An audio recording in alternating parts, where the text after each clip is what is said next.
جب ہم پاکستان کا نام لیتے ہیں تو ذہن میں 1947 آتا ہے، لیکن کیا اس ملک کی کہانی صرف اتنی پرانی ہے؟ نہیں، بالکل نہیں۔ آج ہم وقت میں ایک لمبا سفر کریں گے، ہزاروں سال پیچھے، یہ سمجھنے کے لیے کہ جس سرزمین کو آج ہم پاکستان کہتے ہیں وہ 1947 میں بننے سے پہلے سے کتنی اہم رہی ہے۔ اچھا، اس پورے سفر کو سمجھنے کے لیے یہ ایک بڑی زبردست بات ذہن میں رکھنی ہے کہ یہ سرزمین ہمیشہ سے دو چیزیں رہی ہیں۔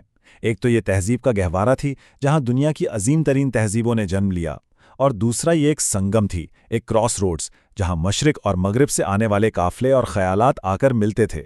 تو اس پوری کہانی کو سمجھنے کے لیے ہمیں وقت میں بہت بہت پیچھے جانا پڑے گا، اس دور میں جب جنوبی ایشیا میں تہذیب نے ابھی آنکھ ہی کھولی تھی۔ 9,000 سال، ذرا سوچیں تو صحیح اس عدد کے بارے میں۔ اتنے عرصے سے اس خطے میں مہر گڑھ جیسی جگہوں پر انسان لگاتار بستے چلے آ رہے ہیں۔ یہ اس بات کا پہلا اور ٹھوس ثبوت ہے کہ یہاں کی تہذیب کی جڑیں کتنی گہری ہیں۔ اور مہر گڑھ کے بارے میں سب سے دلچسپ بات پتہ ہے کیا ہے؟ وہ یہ کہ یہ ساری ترقی یہیں ہوئی تھی۔ یہ کوئی باہر سے آئی ہوئی کہانی نہیں تھی۔ یہیں کے لوگوں نے کھیتی باڑی سیکھی، جانور پالنا شروع کیے۔ مطلب یہ بڑے بڑے شہر بننے سے بہت پہلے کی ایک ایک دم خالص جنوبی ایشیائی کہانی ہے۔ اور پھر انہی چھوٹے چھوٹے گاؤں سے جنم لیتی ہے وادی سندھ کی تہذیب، دنیا کی سب سے بڑی اور منظم قدیم تہذیبوں میں سے ایک۔ ذرا تصور کریں، آج سے 5,000 سال پہلے کی بات ہو رہی ہے، اور یہاں باقاعدہ منصوبہ بندی سے بنے شہر تھے، پکی اینٹوں کے مکان تھے، اور گلیوں میں نکاسی آب کا ایسا نظام تھا جس کا اس وقت دنیا کے زیادہ تر حصوں میں کوئی تصور بھی نہیں کر سکتا تھا۔ اچھا، وادی سندھ کی تہذیب تو اپنے عروج کے بعد زوال پذیر ہو گئی، لیکن کہانی یہاں ختم نہیں ہوئی۔ اس کے بعد یہ سرزمین ایک عظیم چوراہا، ایک گریٹ کراس روڈز بن گئی۔ ایک کے بعد ایک طاقتور سلطنتیں یہاں آئیں، اور ہر کوئی اپنی نشانی چھوڑ کر گیا۔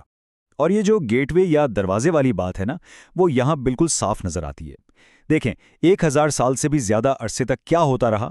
پہلے فارس کی سلطنت آئی، پھر سکندر اعظم کے ساتھ یونانی اثرات آئے، اس کے بعد موریہ سلطنت نے اس پورے خطے کو اکٹھا کیا، اور پھر کشان آئے جنہوں نے شاہراہ ریشم کو سمندر سے جوڑ دیا۔ مطلب فارس، یونان، وسطی ایشیا، سب کی ثقافتیں یہاں آ کر آپس میں گھل مل گئیں اور ایک بالکل نئی چیز بن گئی۔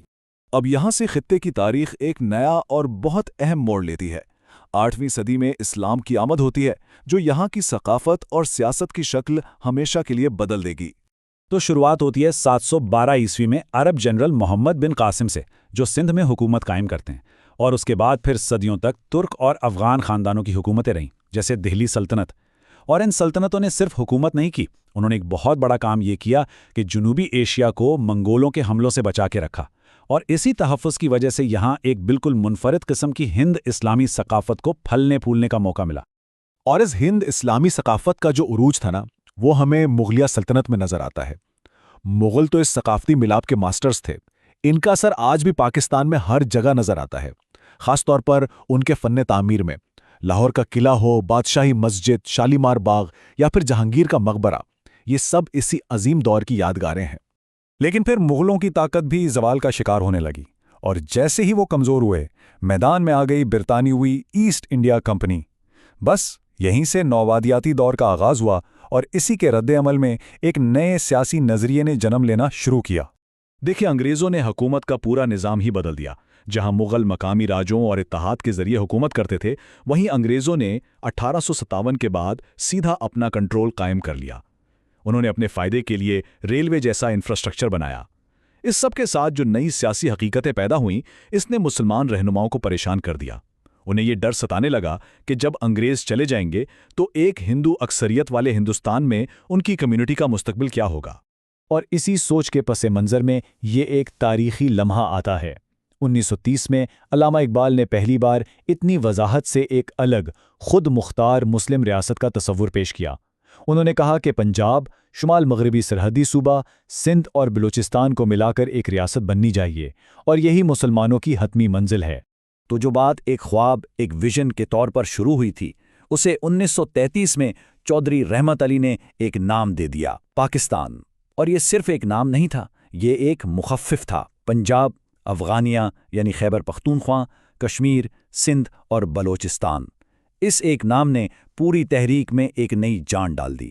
پھر آیا 1940 اور قرارداد لاہور۔ اب یہ کوئی ایک فرد کا خواب نہیں رہا تھا۔ مسلم لیگ نے باقاعدہ طور پر یہ مطالبہ کر دیا کہ جن علاقوں میں مسلمانوں کی اکثریت ہے انہیں ملا کر آزاد ریاستیں بنا دی جائیں۔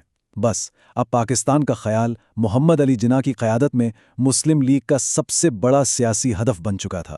دوسری جنگ عظیم کے بعد انگریزوں کی طاقت دنیا بھر میں کم ہو رہی تھی، اور اسی کے ساتھ ہندوستان کی آزادی کی تحریک اپنے آخری اور سب سے پرآشوب دور میں داخل ہو گئی۔ اور قرارداد سے حقیقت تک کا یہ سفر یہ بہت ہی تیز اور افسوسناک طور پر پرتشدد تھا۔ پہلے 1946 میں کیبنٹ مشن پلان آیا جو ہندوستان کو متحد رکھنے کی آخری کوشش تھی، لیکن وہ ناکام ہو گئی۔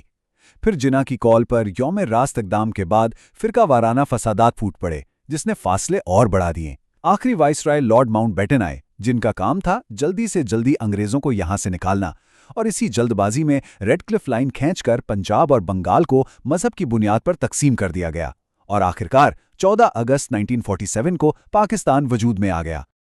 10 ملین یعنی 1 کروڑ سے بھی زیادہ لوگ۔ تقسیم نے انسانی تاریخ کی سب سے بڑی ہجرت کو جنم دیا۔ 1 کروڑ سے زیادہ لوگوں کو اپنے گھر بار چھوڑ کر نئی سرحدوں کے پار جانا پڑا۔ اور یہ صرف ایک ہجرت نہیں تھی، یہ ایک بہت بڑی انسانی تراژدی تھی۔ اس تقسیم کے دوران جو فرقہ وارانہ فسادات ہوئے ان میں لاکھوں لوگ مارے گئے۔ کچھ اندازے 2 لاکھ بتاتے ہیں، کچھ 20 لاکھ تک۔ یہ کوئی پرامن جدائی نہیں تھی، یہ ایک اتنا گہرا زخم تھا جس نے پورے برصغیر کی سوچ اور نفسیات پر آج تک اپنے اثرات چھوڑے ہوئے ہیں۔ تو آخر میں سوال یہ پیدا ہوتا ہے کہ ایک ایسی قوم جو 20ویں صدی کی ایک اتنی تکلیف دہ تقسیم سے پیدا ہوئی، وہ اپنے 9000 سال کی مشترکہ تاریخ کا بوجھ کیسے اٹھاتی ہے؟ اور شاید اسی گہرے ماضی کو سمجھنا ہی جدید پاکستان کو سمجھنے کی اصل کنجی ہے۔ ایک ایسی قوم جو ایک ہی وقت میں بہت قدیم بھی ہے اور بہت نئی بھی، جو بنی تو ایک خاص لمحے میں لیکن جس کی بنیادیں ہزاروں سال کی تاریخ پر کھڑی ہیں۔